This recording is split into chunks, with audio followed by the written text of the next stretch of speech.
Nagpur AIIMS ने corona मरीजों पर नजर रखने के लिए कलाई पर पहना जाने वाला एक स्मार्ट बैंड बनाया।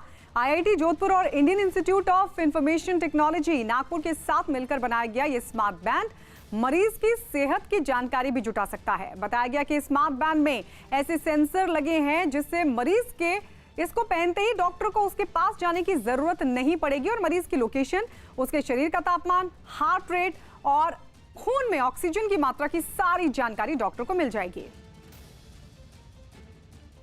पश्चिम बंगाल में फिर से लागू लॉकडाउन के पहले दिन पुलिस हर जगह सख्त नजर आई। कोरोना के बढ़ते खतरे को देखते हुए ममता सरकार ने हर हफ्ते 2 दिन लॉकडाउन करने का फैसला किया।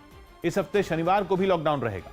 लॉकडाउन के पहले दिन कोलकाता की सड़कों पर सन्नाटा दिखा और पुलिस जगह जगह नाकेबंदी कर सख्ती करती नजर आई। हफ्ते में 2 बार लॉकडाउन के पश्चिम बंगाल सरकार के फैसले का आज पहला दिन है। कोलकाता की सड़कें पूरी तरह से खाली हैं। सड़कों पर बेवजह निकलने वालों को कहीं पुलिस ने डांट कर भगा दिया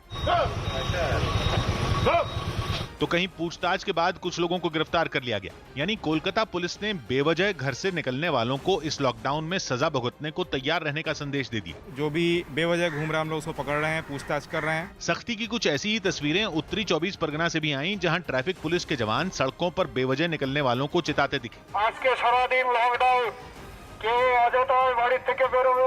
यही नहीं, सिलीगुड़ी में तो पुलिस की सख्ती के साथ ही निगम के कर्मचारी डेंगू मलेरिया से बचाव के इंतजाम करते भी नजर आए। बताया गया कि बंगाल सरकार कोरोना के बढ़ते मरीजों पर काबू पाने के लिए सख्त लॉकडाउन के लिए मजबूर हुई। सरकार ने हालात का आकलन करने के बाद हर हफ्ते लॉकडाउन की तारीख की घोषणा करने का फैसला किया। फिलहाल 25 जुलाई और 29 जुलाई को लॉकडाउन रहेगा और लॉकडाउन में कोताही से बचने के लिए इस बार स्पेशल पुलिस फोर्स भी तैनात की गई है। बताया गया कि कोलकाता में कोरोना के लिहाज से संवेदनशील 28 जगहों की पहचान की गई, जहां 5 पुलिस अफसरों के साथ स्पेशल टीमें तैनात की जाएंगी, क्योंकि बंगाल में कोरोना के मरीजों की संख्या 49,000 को पार कर गई और कोरोना की वजह से 1200 से ज्यादा लोगों की मौत भी हो चुकी। मुंबई में बिजली के दाम पर बीजेपी नेताओं ने धरना दिया। मुंबई में बिजली के दाम को लेकर बेस्ड ऑफिस में बीजेपी नेताओं ने धरना दिया। यूपी के मेरठ में गाड़ी ने एक साइकिल सवार को कुचल दिया, मौके पर ही उसकी मौत हो गई। बिहार के गया में चोरी के आरोप में लोगों की पिटाई कर दी गई, छुड़ाने गई पुलिस को भी बंधक बनाया।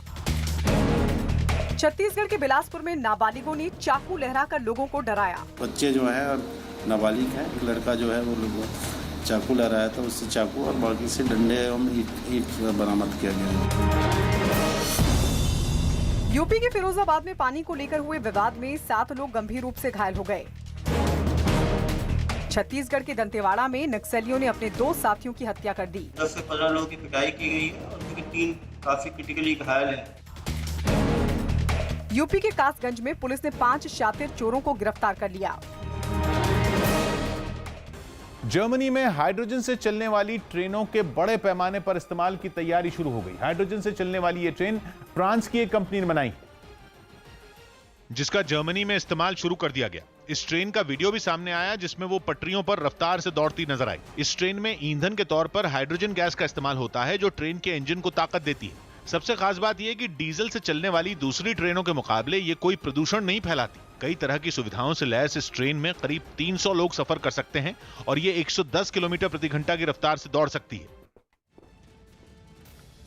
हरियाणा के अंबाला में आपसी रंजिश में एक आदमी की हत्या कर दी गई। हत्या का आरोप उसी के चचेरे भाई पर लगा। इस वारदात को अंबाला छावनी की बड़ी सब्जी मंडी में अंजाम दिया गया, जिसका एक सीसीटीवी वीडियो भी सामने आया। वीडियो में वो सब्जी मंडी में सामान खरीदता दिखा, तभी वहां पर आरोपी चाकू लेकर पहुंचा और उस पर ताबड़तोड़ वार करना शुरू कर दिया। इस दौरान वहां मौजूद लोग बीच बचाव करने के लिए उनकी तरफ दौड़े और उन्होंने आरोपी को पकड़ लिया। इस बीच सब्जी मंडी में अफरा तफरी मच गई और लोग भागकर घटना वाली जगह पर जमा हो गए। पीछे से चाकू लेके आया, उसने सीधा आके चाकू बांट दिया। कोई लड़ाई झगड़ा था बस घर का, काफी दिन से। हमले में घायल आदमी को बिना देर किए सभी लोगों ने अस्पताल पहुंचाया, लेकिन तब तक काफी देर हो चुकी थी। खून ज्यादा बहने की वजह से उसकी रास्ते में ही मौत हो गई।